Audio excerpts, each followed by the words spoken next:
Rec Center, the OG social spot where players gather around awkwardly at the mirror, show off outfits that they spend way too much money on, and get screamed at by 12-year-olds with voice changers. Half the players are AFK, and the other half are begging for cosmetics. Fun fact, in the OG version of the Rec Center, there was a working jukebox that you could actually interact with, but sadly they removed it. Probably as to not clash with the microphone music blasters. 90% of the time, the Rec Center is pure chaos, so I give it a 9 out of 10 because it deserves respect, but there's more that can be done with it to build higher replayability rather than treating it as just one giant billboard. Dodgeball, a place where you either feel like a god tier anime protagonist or you get hit in the face 5 times before you can pick up the first ball. If you still play, you probably are grateful that they nerfed teleporters. If you quit, that's probably why. Fun fact, I love Dodgeball in real life, but I hate it in Rec Room. 7 out of 10 for its replayability and strong community, but it definitely needs more maps and just other aesthetics and settings to keep the game fresh. Paintball, the try-hard capital of Rec Room. There's always that one guy jumping around like he's in the Matrix. You think you're gonna casually play with friends and all of a sudden it's a ranked esports match every single time. Some people here are hard dodging to the point where they might break their necks, and sometimes that's me. But anyways, 9 out of 10 because I'm biased, but it is one of the most active communities in Rec Room.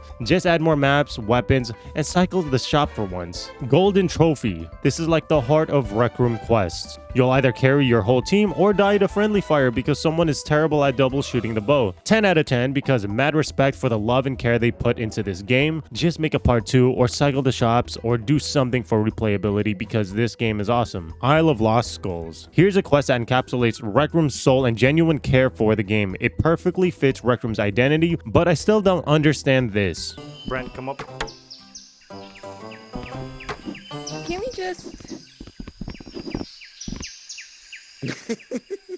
This is also where countering your opponents in close quarter combat became a thing, and I think Rec Room needs to add more foes that have this kind of time countering feature. 8 out of 10 due to the nostalgia, and because I do prefer to play this other than some of the common newer quests. Royale. Rec Room's version of Fortnite, minus the building plus 400% more bush campers. To me, this is the soul of Rec Room PvP. People come to sweat, but because of the importance of communication, this game brings even the casual gamers into the PvP scene. 7 out of 10, but it could have been way higher because they edged us with a battle pass that never got past Season 1. Fun fact, Rec Royale's map reuses a lot of assets from other RROs like Golden Trophy and Crescendo, proving that you don't need to reinvent the wheel. But anyways, Lasertag. This is like Paintball's little brother, but more team-oriented since team radios are a thing. Something Paintball really lacked for a while, but was fixed when they added party chat to the game. Lasertag is like the Jumbotron of PvP, so if you like Jumbotron a lot, this is probably your go-to PvP. I still hate Lasertag grenades, so I'm giving this an 8 out of 10. Mainly for strong community replayability, but add new special weapons because that is such wasted potential, and add new maps. You're gonna hear me say this a lot, but they need to add new maps.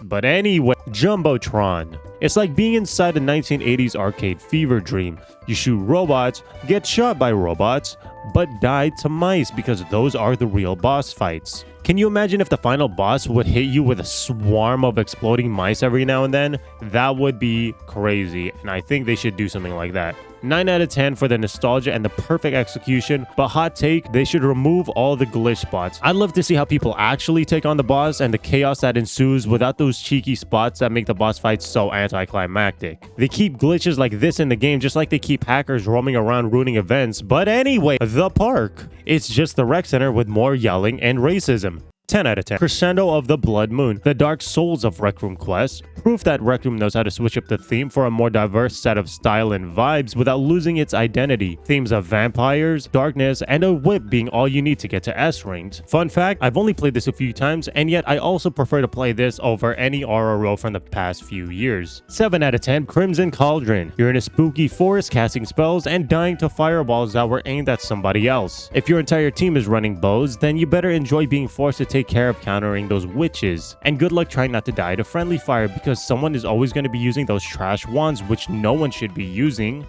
Leaving them in the game is like encouraging friendships to end, but so is Rec Room's overpowered ability to ignore the community. But anyways, 8 out of 10. Soccer. It's basically soccer. This game is actually really fun when the ball isn't phasing through your body the entire time. And I do believe this game is so underrated, probably the most underrated RRO in the entire game. 9 out of 10 because the chaos is addicting, but they need more maps, maybe more scenery, more options. But anyways, 3D Charades, an underrated gem where people ignore the rules and start building.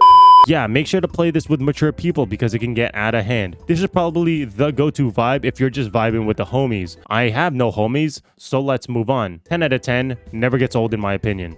Bowling. This is actually fun if you're not playing against screen mode players. Fun fact, this is the most realistic game of all Rec Room games when you're on a VR treadmill. I can tell you firsthand. 6 out of 10, I think it would be improved if it were a bigger building with tons of designated alleys, just like a real bowling center. That would bring the community together and make bowling way more fun. Disc golf. To be honest, I don't think anyone plays this anymore since they removed the weekly. Genius move, by the way. Remove the only side quest that keeps people playing the games that are dying. But anyway, 4 out of 10. Stuntrunner. Parkour meets VR motion sickness. You'll feel like an action star until you miss a jump instantly and lose to someone that has no busy being this sweaty at this game. 7 out of 10 because it's just an hobby. You can literally make more levels and more courses. But any disc golf propulsion.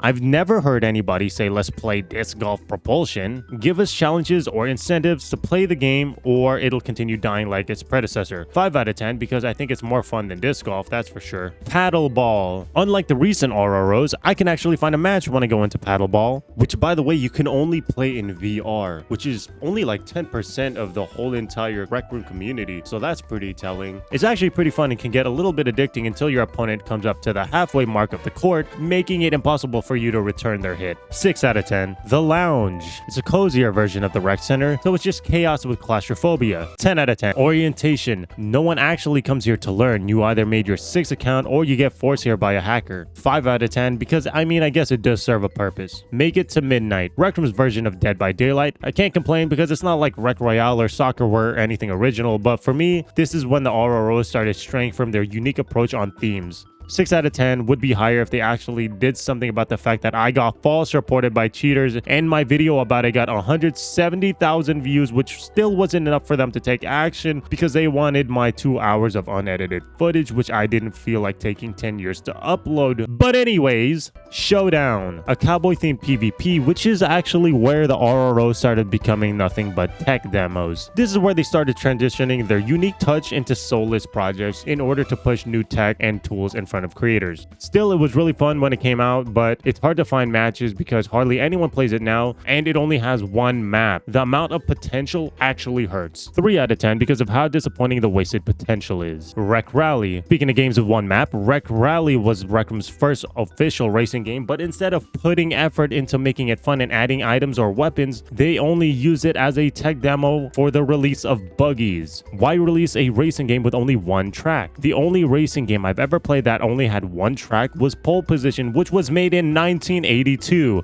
Come on, Rec Room. Fortnite released Rocket Racing with 26 tracks. There's literally no excuse. Such wasted potential. 1 out of 10, which literally could have been a 10 out of 10. One of Rec Room's biggest disappointments and undoubtedly the biggest flop in my opinion. My Little Monsters. This game was really needed. Rec Room had a great idea, good vision. Who doesn't want to raise their own pets in the game? Only problem here is the game is way too linear. There's no room for customized experiences other than different types of pets. And why is it a solo player based game in a social platform? 3 out of 10. It's like they can't seem to grasp what the community wants. But anyway, run the block. Another hobby. Really, Rec Room. There's already an obby that could use more updates and more content. The only reason for this RRO is for rebranding purposes. I mean, look at this. It literally looks nothing like from the OG games. I personally couldn't even be bothered to try this game mode because I don't think another obby is what this game needs. Plus, it does not look fun because of the rebrand. It doesn't capture Rec Room's heart and soul, but I did try it out just for this video, and I'm going to be 100% honest, I could not get past 10 minutes. It's boring boring. It feels like more throwaway content. It serves its purpose so Rec Room can send a message, and then it's going to be forgotten like the rest. 0 out of 10. That's pretty much it.